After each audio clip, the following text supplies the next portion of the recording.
రే బామ్మది ఈ అవ్వ పండుగ పూట జోరుదారు సెట్ చేసినావారా ఇంతకు కూర సూప్ పెట్టినావా కర్రీ అన్నావా బావా మంచిగా దగ్గరికి అంటే నయుడు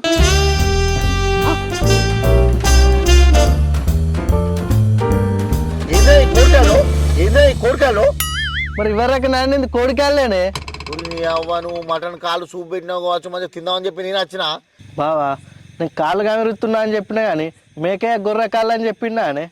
ఇక నువ్వు బల అచ్చుడు ఏంది ఈ కోరికలు ఎందుకురా ఈ కోడికాళ్ళ బావా మన కుక్కలకే ఇది కుక్కలగా దొడ్డికాడ మన ఆవులకు కావాలి ఉంటాయని చెప్పేసి ఇన్నే వేస్తున్నా మరి కోడికాయలు కుక్కలకెత్తే మనకేంద్రా మరి మటన్ చికెన్ మన తినుడు బావాకి పండుగ గోళ్ళ మటన్ చికెన్ తింటారా అన్న వాళ్ళన్న అవసరం అయితే రేపు చికెన్ కిలో మటన్ కిలో తెచ్చుకొని కాటన్ బీర్లు పెట్టుకొని పొద్దున్న రాక కూర్చుందాం సరేనా అరే నువ్వే గారా అప్పుడు ఫోన్ మాట్లాడినావు 5 లీటర్ కాదు 10 లీటర్ వరకు రమ్మని చెప్పినావు నువ్వు కళ్ళు చెప్తున్నావు కావచ్చు దావత్ ఇస్తున్నావు కావచ్చు నేను అనుకున్నా ఓ బా నువ్వు గట్లా అనుకున్నావాయే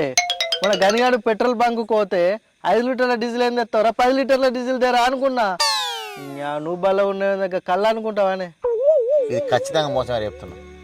అవు నా ముంగటే వానికి ఫోన్ చేస్తావు 5 కాదు 10 లీటర్లు ఇమ్మంటావు ఇప్పుడు ఫోన్ చేస్తావు కౌసు ఉందని చెప్తావు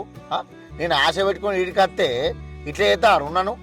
నీ దావతుల కోసం నీ కళ్ళు కోసం నీ కూర కోసం నేను వచ్చా అనుకుంటున్నావారా నీకు ఎట్లా ఆడుతాను నీకు ఇంటికి పిలిచిందే కాక నన్ను మోసం చేసి నన్ను నా ఇజ్జత్ తీస్తారు నువ్వు అరే తిరుమలు అయిపోయినా నువ్వు ఖచ్చితంగా నీ సంగతి చెప్తారా నన్ను ఘోరంగా చేసినావు నువ్వు గట్లా అనుకోకే ప్లీజ్ అరే నాకు తెలుసురా నీ కథలని తెలుసురా అద్రా నీతో నాకు ప్లీజ్ ప్లీజ్ ప్లీజ్ రేపు మంచిగా ఎట్లా అంటే అట్లా నీకు ఏ బ్రాండ్ తెప్పియాలంటే ఆ బ్రాండ్ తెప్పిస్తా అక్కకి ఇట్లా వచ్చింది కదా కొన్ని బాంబులు తీసుకొని పంప ఇంటికి ప్లీజ్ దా